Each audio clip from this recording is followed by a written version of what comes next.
je suis un artiste peintre, sculpteur, Bushinengue, et aussi un peu gardien de la tradition des Boni.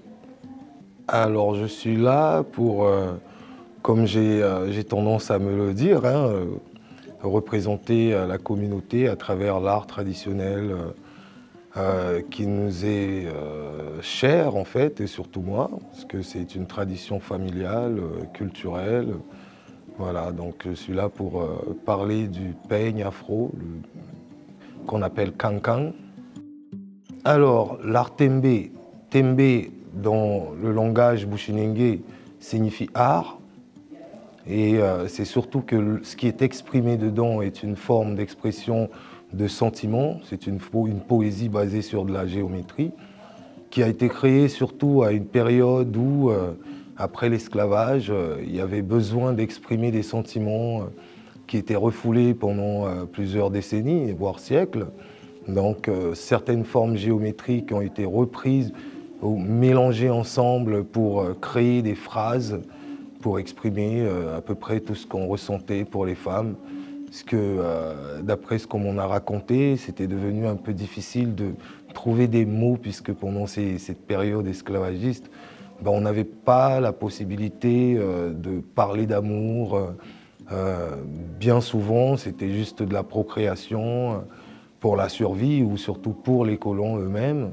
Donc cet art est arrivé à un moment où c'était vraiment la paix dans les peuples bushinengue. Donc, ils ont exprimé déjà cet art à travers des objets usuels, comme le peigne. Le peigne, ben, quand tu portais le peigne, par exemple, planté dans ta chevelure au niveau du front, ça symbolisait que tu étais prise, qu'il n'y avait rien à dire, ben, tu ne peux pas faire la cour. Quand tu le portais à l'arrière de la tête, ça voulait dire que tu n'avais personne en pensée, puisque le peigne symbolisait garder en mémoire ou avoir quelqu'un à qui on pense. Sur le côté de la tête, symbolisait que je n'ai personne dans ma vie. Et de ce côté-là, du côté droit, j'ai quelqu'un dans ma vie, mais on peut en discuter. Voilà. Donc, en gros, le tembe a été a beaucoup évolué depuis, mais on a plus de 200 symboles avec lesquels on peut combiner, créer des phrases pour exprimer vraiment une poésie assez particulière. Le faire en grand comme ça, c'est une forme d'expression figée, on va dire, pour ne pas que les gens ils oublient. Parce que le peigne, il faut savoir que c'est un des objets les plus anciens parmi les objets traditionnels africains et qu'on n'a pas forcément appris à faire pendant la période terrible de l'esclavage, mais qu'on a gardé en mémoire tout de même.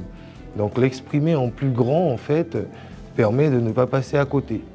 Surtout d'exprimer sur ce peigne-là, par exemple, on parle de la solidarité. Les formes qui s'entrelacent à l'infini symbolisent ensemble pour avancer.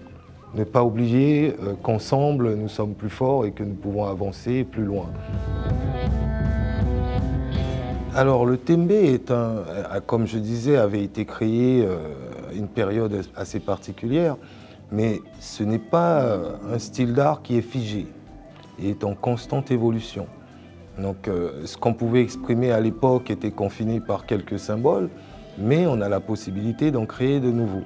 Et d'ailleurs, à la base, c'est de la sculpture sur bois qui est devenue, au fur et à mesure, exprimée surtout sur des toiles, donc la peinture. Et finalement, ben, t'en as qui créent avec du sable, du collage de sable ou encore collage de sciure de bois. Donc le tembe n'est pas figé, il continue d'évoluer. Je tiens à ce que cet art reste dans les mémoires des gens, mais surtout qu'elle soit vue un peu partout, qu'elle soit... moi, je suis depuis plusieurs années dans la démarche de promouvoir cet art, donc j'interviens dans les écoles déjà, j'interviens un peu partout pour que cet art se perpétue au maximum, ou qu'il puisse toucher le maximum de personnes aussi.